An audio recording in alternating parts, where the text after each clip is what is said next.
இலங்கையின் 9வது அதிபராக அனுரகுமார திசநாயக்க தற்போது பதவியேற்பு விழாவானது நடைபெற்று வருகிறது. நேரலை காட்சிகளை தற்போது நாம் பார்த்துக் கொண்டிருக்கிறோம்.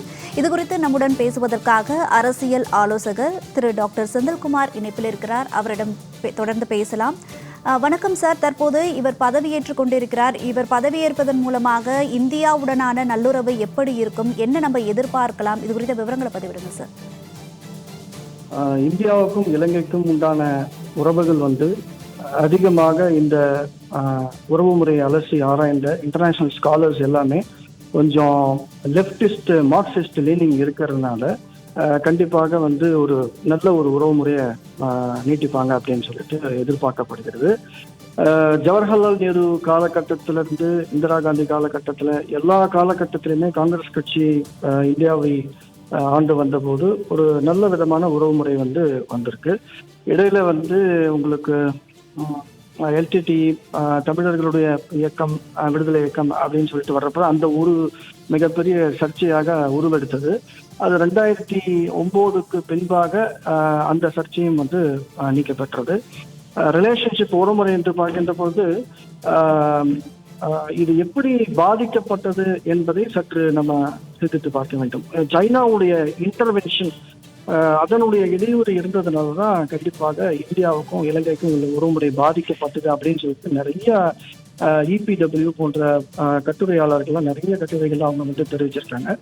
ஏன்னா எல்லாத்துக்குமே உலகம் அறிந்த விஷயம் என்ன அப்படின்னா, சைனா பார்த்தீங்கன்னாக்கா 3 கண்டங்களை தொட்டு கிட்டத்தட்ட 61 நாடுகளை டச் பண்ணி ஒன் பெல்ட் ரோடு அப்படின்ற ஒரு மேரிடைம் சில்க் ரோடு அவங்க பில்ட் பண்ணிட்டு இருக்காங்க. இதன் மூலமாக அமெரிக்காவுக்கே ஒரு சேலஞ்ச் பண்ணிட்டு இருக்காங்க. அவங்களுக்கு ஆசிய கண்டத்துல ஒரு மிகப்பெரிய டார்கெட் யாரு சேலஞ்சிங்கா இங்க இருக்காங்க அப்படின்றது பார்த்தோம் அப்படின்னா கண்டிப்பா அது இந்தியா தான். ஈவன் இப்போ பிரதம அமைச்சர் மோடி குவாட் மீட்டிங் சம்பந்தப்பட்ட மீட்டிங் இப்போ ஜோ பைடன் அவர்களை இப்போ அமெரிக்காவில் சந்திச்சுட்டு இருக்காங்க. அதையும் பார்த்தீங்க அப்படின்னாக்கா சீனா ஆதிக்கம் அதிகமா இருக்கு. இது கண்டிப்பாக இந்தியாவுடனான அண்டை நாடுகள் உடனான உறவு முறையை கண்டிப்பாக பாதிக்குது. அப்படிங்கிறதுனால தான் இன்னும் நம்ம அமெரிக்கா கூட, ஆஸ்திரேலியா கூட, ஜப்பான் கூட எப்படி ரிலேஷன்ஷிப் மெயின்டைன் பண்ணிட்டு சைனாவுக்கு அதனுடைய ஆதிக்க சக்திக்கு ஒரு ரியல் செக் வைக்கிறது யாரு அப்படின்னாக்கா கண்டிப்பா இந்தியாவை தான் இருக்கும் அப்படின்னு சொல்லிட்டு இருக்கு. ஆனா இது வரைக்குமே இந்த ரிலேஷன்ஷிப் 1947-48 காலத்துல இருந்து நல்ல ரிலேஷன்ஷிப் தான் வந்திருக்கு. எக்ஸப்ட் இந்த ராஜபக்சே அவர்களுடைய காலகட்டத்தை தவிர. இந்த ராஜபக்சேனுடைய அவங்களுடைய காலகட்டம் தான் இந்த எக்கனாமிக்கல் ப்ராப்ளம் வர்றதுக்கு உண்டான ஒரு மிகப்பெரிய காரணமாக பல்வேறுபட்ட ஆராய்ச்சியாளர்கள் கூறுகின்றார்கள். ஜூலை 13, 2022 இது இந்த பொருளாதார எக்கனாமிக்கல் கிரைசிஸ் அப்படிங்கிறது அது உச்சக்கட்டத்தை அடைந்தது. ராஜபக்சே காலகட்டத்திலே பார்த்தீங்க அப்படின்னாக்கா அந்த ரிலேஷன்ஷிப்பை கொஞ்சம் கொஞ்சமா அது ஒரு வீடுகின்ற பாதையை நோக்கி நம்ம போயிடுச்சு அப்படின்னு சொல்லிட்டு பாக்குறோம். கண்டிப்பா ஏகேடி அவர்கள் இப்போ வந்திருக்கின்றார். நிறைய பேர் ஒரு டவுட்ஃபுல்லா இருக்காங்க. ஏன்னா இவங்க கம்யூனிஸ்ட் லீனிங்ஸ் இருக்கு, அதனால சைனா கூட ரிலேஷன்ஷிப் அப்படின்னு சொல்ற மாதிரி கூட ஒரு வாதம், ஒரு குறிப்பிட்ட மக்கள் குழுமம் வாதத்தை முன்வைக்கிறது. ஆனாலும் என்னன்னா இப்போ இவங்க பாத்தீங்க அப்படின்னாக்கா உங்களுக்கு 3ஆவதாக இருக்கக்கூடிய போன இதுல பிரசிடென்டா இருந்தாங்க இல்லையா, ரணில் விக்ரமசிங்கே தோல்வியை தழுவியதற்கு காரணம், மிக முக்கிய காரணம் என்னவென்று பார்க்கின்ற பொழுது அவர் ராஜபக்சே குடும்பத்தை ஷீல்டு பண்ணி பாதுகாத்தாங்க. அப்படின்றதுனாலதான் எல்லா மக்களுமே ஒரு சேஞ்ச் வேணும் அப்படின்னு சொல்லிட்டு ஏகேடிக்கு ஓட்டு போட்டிருக்காங்க. அதனால ஏகேடி கண்டிப்பாக இந்தியாவுடனான ஒரு உறவு கண்டிப்பா ஒரு சிறந்த உறவு அவர் மெயின்டைன் பண்ணி ஆகக்கூடிய காலகட்டத்தில் இருக்கிறாங்க. ஏன்னா எல்லா மக்களுக்கும் தெரிஞ்சு போச்சு ராஜபக்சேவுடைய ரெஜிம் என்னன்னா சைனா கூட ரிலேஷன்ஷிப் வச்சதுனாலதான் நிறைய ஈவன் பல்கலைக்கழகத்தில் இருக்கக்கூடிய மாணவர்கள் பேப்பர்ஸ் கூட இல்லாத ஒரு எக்கனாமிக்கல் கிரைசிஸ், 16 மணி நேரம் மின்வெட்டு, அந்த மாதிரி டாக்ஸஸ் எல்லாம் ரொம்ப அதிகமான டாக்ஸஸ், எல்லாத்துக்குமே காரணம் என்னன்னா ராஜபக்சே ஃபேமிலி அப்படிங்கிறது எல்லா மக்களுடைய, ஸ்ரீலங்கா மக்களுடைய ஒரு பப்ளிக் ஒப்பீனியன். அதனால கண்டிப்பா ஏகேடி அவர்கள் கம்யூனிஸ்ட் லீனிங்ஸ் இருந்தாலும் இந்தியாவுடனான உறவு முறையை கண்டிப்பாக அவர் ஒரு சீரும் சிறப்புமாக மெயின்டைன் பண்ணுவார் அப்படிங்கிறதா எல்லா தரப்பு மக்களுடைய, எல்லா நாட்டினுடைய ஒரு விருப்பமாக இருக்கிறது என்று பார்க்கிறேன். சார், இலங்கை உடனான தமிழக மீனவர்களின் பிரச்சனை தொடர்ந்து கொண்டேதான் சார் இருக்கு. இதற்கு தீர்வுகள் காணப்பட வாய்ப்புகள் இருக்கா? இவர்கிட்ட அதை நம்ம எதிர்பார்க்கலாமா? இங்க எக்ஸாக்ட்லி கண்டிப்பா எதிர்பார்க்கலாம். அதாவது முதல்ல உள்நாட்டுல இருக்கக்கூடிய அந்த எக்கனாமிக்கல் கிரைசிஸ அவர் நிவர்த்தி பண்ணணும் கண்டிப்பா. ஏன்னா வந்த உடனே இப்போ ஸ்ரீலங்கா முக்கியமான பிரச்சனை என்னவென்று பார்க்கின்ற போது, ஒரு தலைமை பண்பு மிக்க ஒரு தலைவர் இல்லாத ஒரு சூழ்நிலை. இப்ப இந்தியாவை எடுத்துட்டோம் பண்ணாக்கா, இப்ப மகாத்மா காந்தி, சர்தார் வல்லபாய் பட்டேல் மாதிரி ஒரு சிறப்பான ஒரு தலைமை இருந்திருக்கு. பாகிஸ்தான் பார்த்தீங்க அப்படின்னாக்கா ஜின்னா இருந்திருக்காங்க. அது மாதிரி சைனாவை எடுத்துக்கொண்டோம்னால் மாவோ சேதுங், வியட்நாம் எடுத்துக்கொண்டோம்னா ஹோச்சிமின். இந்த மாதிரி ஒரு தலைமை பண்பு, ஒரு சிறந்த பண்பு மிக்க தலைவர்கள் எல்லா இடத்துலையுமே இருந்திருக்காங்க.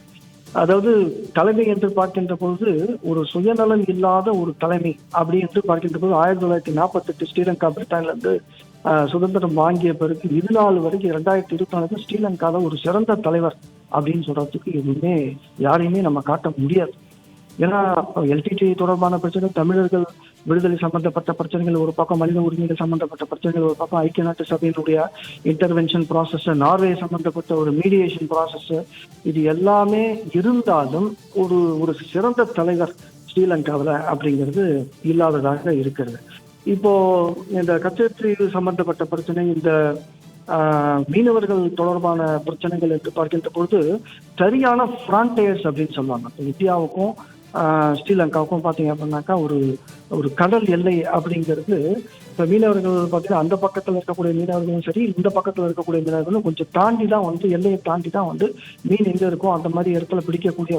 பட் இந்த ரெண்டு நாடுகளுக்கும் இடையே ஒரு நல்ல ஒரு உறவு, ஒரு சிறந்த உறவு இருக்கின்ற பட்சத்தில் இந்த மாதிரியான மீனவர்கள் சுடுறது போகிறது, இந்த மாதிரி பிரச்சனைகள்லாம் இருக்காது. இப்போ கனடாவுக்கும் அமெரிக்காவுக்கும் உள்ள ரிலேஷன்ஷிப் பார்த்தீங்க அப்படின்னாக்கா அங்கே எவ்வளவு பிரச்சனைகள், எந்த ஒரு பிரச்சனைகளுமே இல்லாத ஒரு சூழ்நிலை அங்கே இருக்கு. இந்தியா கனடாவுக்கும் அமெரிக்காவும் பக்கத்துல இந்த நயகரா ஃபால்ஸ்லாம் இருக்கு. ஸோ ஒரு புரிதல், ஒரு மியூச்சுவல் அண்டர்ஸ்டாண்டிங் அப்படிங்கிறது இந்தியாவுக்கும் இலங்கைக்கும் இல்லாததா இருக்கு. அது தமிழர்களுடைய விடுதலை தொடர்பான அந்த மூவ்மெண்ட் சம்பந்தப்பட்ட பிரச்சனை இருந்ததுனால ஸ்ரீலங்காவில் இருக்கக்கூடிய சிங்களர்கள் இப்போ தமிழர்கள் மீன்பிடித்தலை அவங்க எதிர்க்கிறாங்க. மற்றும் இவங்க எதற்காக இங்க மீன் பிடிக்கிறாங்க, ஒருவேளை மறுபடியும் இந்த விடுதலை இயக்கம் உயிர் தெழுமோ அப்படிங்கிற மாதிரி ஒரு பயமும் இருக்கிறதுனாலதான் இதுகாரும் ஒரு நிரந்தர தீர்வு அப்படிங்கிறது இல்லாததா இருக்கு. கண்டிப்பாக எல்லா பிரசிடென்ட்டும் ஸ்ரீலங்காவில் வந்தப்போ பார்த்தீங்கன்னா நம்ம ராஜீவ்காந்தி ஆகட்டும், இந்திரா காந்தி ஆகட்டும், ஜவஹர்லால் நேரு ஆகட்டும், ஐகே குஜ்ரால் ஆகட்டும், இந்த மாதிரி எல்லாருடைய பிரதம அமைச்சருடைய காலகட்டத்திலையுமே ஒரு நல்ல ரிலேஷன்ஷிப் இருந்திருக்கு. ஒரே இந்த உறவு முறையில் ஒரு முள்ளு என்ன அப்படின்னு பார்த்தீங்கன்னா அந்த தமிழர்களுடைய தனி நாடு கேட்கக்கூடிய தன்மை. ஏன்னா ஒரு நாட்டுல எப்போதுமே ஒரு பகுதி தனியா பிரிவுங்க அந்த நாட்டினுடைய தலைமையும் அந்த நாட்டுடைய மக்களும் கண்டிப்பா விரும்பவே விரும்பாது. இப்ப இந்தியா சம்பந்தப்பட்ட பிரச்சனை ஜம்மு அண்ட் காஷ்மீர் பாத்தீங்க அப்படின்னாக்கா ஒரு மிகப்பெரிய பங்கு வகிக்கும். இந்தியாவுக்கும் பாகிஸ்தானுக்கும் பிரச்சனை பார்க்குறப்ப இவன் கலாச்சார ரீதியாக ஒரு ஸ்போர்ட்ஸ் ரிலேஷன்ஷிப், இந்த மாதிரி ஒரு மக்கள் ரீதியாக 2 track diplomacy, people to people relationship, இது எல்லாமே வைக்கலாம்னு சொல்லிட்டு இவங்க பிளான் பண்ணுறாங்க. ஆனால் பாகிஸ்தான் ஃபர்ஸ்ட் என்ன சொல்கிறாங்க அப்படின்னாக்கா எங்களுக்கு காஷ்மீர் வேணும். அப்போ இவங்க என்ன பண்ணுறாங்க, காஷ்மீர் எங்களுடைய இன்டெகிரல் பார்ட்டு, இந்தியாவுடைய இன்டெகிரல் பார்ட்டு, அதை தர முடியாது அப்படிங்கிற மாதிரி. ஸோ இந்தியாவுக்கும் இலங்கைக்கும் பார்த்தீங்க அப்படின்னாக்கா இதுதான். ஏன்னா ஒரு நாடு அதனுடைய நிலப்பரப்பு அப்படிங்கிற பட்சத்தில் காம்ப்ரமைஸே கிடையாது. இப்போ காசால நடந்துட்டு இருக்கக்கூடிய பிரச்சனையும் அதுதான் காரணம். இஸ்ரேல் பாத்தீங்கன்னா எல்லா நிலத்தையும் ஆக்குப்பை பண்ணுது. இன்னைக்கு அமெரிக்கா பிரசிடென்ட் ஜோ பைடன் சொல்றாரு, காசால இருந்து எல்லா மக்களும் காலி பண்ணுங்க. எப்படி காலி பண்ண முடியும்? 20 வருஷமா, 30 வருஷமா, 100 வருஷமா, 200 வருஷமா, 400 வருஷமா, 500 வருஷமா, 14வது நூற்றாண்டிலே தமிழர்களுடைய ஆட்சி பாத்தீங்கன்னா ஸ்ரீலங்காவில் போயிட்டு அவங்க கோலோண்டி நின்றுட்டு இருக்காங்க இல்லைங்களா? இப்ப அது ஒரு பக்கம். ஆனா நாளடைவில் இப்ப மாடர்ன் ஹிஸ்டரி, ஒரு நவீன காலத்துல நவீன வரலாறு என்று பார்க்கின்ற போது நிலப்பரப்பு அப்படிங்கிற பட்சத்துல எந்த ஒரு நாட்டினுடைய தலைமையும் அது கண்டிப்பாக ஒரு விசாலமான மனப்போக்கை கடைபிடிக்காது அப்படிங்கிறதா ஒரு நிதர்சனமான உண்மை அப்படின்னு சொல்லிட்டு பாக்குறோம். ஆனா ஒரு இப்போ ஏகேடி அவர்கள் ஒரு நல்ல ரிலேஷன்ஷிப் இந்தியா கூட மெயின்டைன் பண்ணணும் அப்படின்னு சொல்லிட்டு அவர் மியூச்சுவல் அண்டர்ஸ்டாண்டிங், ஒரு பரஸ்பர புரிதல் வேணும், மேற்கொண்டு இந்தியா நம்ம பகிச்சிக்க கூடாது. சைனா பாத்தீங்கன்னா அவங்க இப்ப கொடுக்க வேண்டிய கடன் பாத்தீங்க அப்படின்னாக்கா சைனாவுக்கு ஸ்ரீலங்கா மூலமா இருக்கக்கூடிய டெப்ட் பார்த்தீங்கன்னா 7 பில்லியன் அமெரிக்க டாலர்கள் ஸ்ரீலங்கா கொடுக்கணும். அந்த மாதிரி ஸ்ரீலங்காவுக்கு பார்த்தீங்கன்னா ஃபாரின் டெப்ட் 36 பில்லியன் இருக்கு அமெரிக்க டாலர்கள். அது மாதிரி ஸ்ரீலங்காவில் இருக்கக்கூடிய பொதுமக்களுடைய டெப்ட் என்று பார்க்கின்ற போது 83 பில்லியன் டாலர்கள் இருக்கு. அது மாதிரி இன்டர்நேஷனல் மானிட்டரி ஃபண்டு கிட்ட இருந்து இவங்க ஸ்ரீலங்கா கவர்மெண்ட் கடன் வாங்கியிருக்கிற அமௌண்ட் வந்து $2.9 பில்லியன். இது தவிர்த்து மேற்கொண்டு ஸ்ரீலங்கா அரசாங்கம் கடன் வாங்காம அவங்க ஆட்சியை நடத்த முடியாது. ஸோ பெயில் அவுட் பேக்கேஜ் அப்படிங்கிறது யூரோப்பியன் யூனியன் பேங்க் ஆகட்டும், இன்டர்நேஷனல் மானிட்டரி ஃபண்ட் ஆகட்டும், இந்த மாதிரி ஃபண்டிங் ஏஜென்சிஸ் கிட்ட இருந்து அவங்க கடன் வாங்கி தான் ஆகணும் மேற்கொண்டு ஆட்சி நடத்துறப்ப. இந்த கடன்ல இருக்கிறாங்க இவங்க அப்படிங்கிற அந்த கடன் சுமை அதிகமா இருக்கு அப்படிங்கிற அந்த கேப்ல தான் வந்து சீன அரசாங்கம் உள்ள நுழைஞ்சிருக்காங்க. அவங்க என்ன பண்ணிருக்கிறாங்க, இன்ஃப்ராஸ்ட்ரக்சர்லாம் நாங்கள் டெவலப் பண்ணிட்டு இருக்கோம், நாங்கள் வந்து ஹார்பர்லாம் எடுத்து நாங்கள் டெவலப் பண்றோம், உங்களுடைய நாட்டினுடைய எக்கானமி வந்து பொருளாதாரத்தை வந்து கண்டிப்பா நிலைநிறுத்துறோம் அப்படின்னு சொல்லி தான் உள்ள வந்தாங்க. பட் என்னைக்கு சீன அரசாங்கம் அதனுடைய பாலிசிஸ், அதனுடைய கடனை ஸ்ரீலங்கா வாங்க ஆரம்பிச்சதோ, என்னைக்கு இந்தியாவை நம்பாம சீனாவை நம்ப ஆரம்பிச்சதோ, அன்னையிலிருந்தே அதனுடைய சறுக்கல் வந்து ஆரம்பித்து விட்டது. இது வந்து ஏகேடிக்கு கண்டிப்பாக தெரியும்.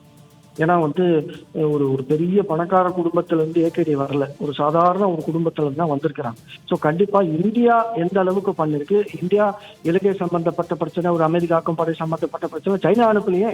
1987 வந்து இந்திய இலங்கையில் இருக்கக்கூடிய பிரச்சனை நிவர்த்தி செய்யறதுக்கு வந்து இந்தியா தான் இந்தியன் பீஸ் கீப்பிங் போர்சஸ் வந்து அனுப்பி அங்க இலங்கையில் இருக்கக்கூடிய பிரச்சனையை தீர்க்க முயற்சி செஞ்சதே.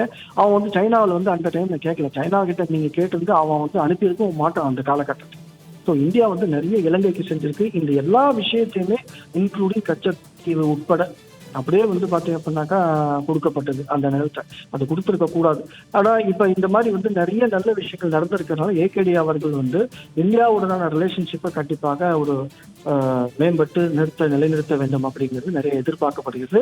இந்த ஃபிஷர்மேன் ப்ராப்ளம், கச்சத்தீவு ப்ராப்ளம், இது எல்லாமே வந்து பார்த்தீங்க அப்படின்னா கண்டிப்பாக தீர்க்கப்படுவதற்கு ஒரு பெர்மனன்ட் சொல்யூஷன், நிரந்தர தீர்வு ஏற்படுவதற்கு கண்டிப்பாக நிறைய வாய்ப்பு இருக்கிறதா இப்போ நிறையா EPWலாம் எக்கனாமிக்கல் பொலிட்டிக்கல் வீக்லி ஆர்டிகல்ஸ்லாம் நிறையா வந்துட்டு கம்பேரிங் வித் அதர்ஸ் ஒப்பிட்டு நோக்கும்போது. சார், நேரலையில் வந்து பல்வேறு முக்கிய கருத்துக்களை எங்களுடன் பகிர்ந்தமைக்கு மிக்க நன்றி சார்.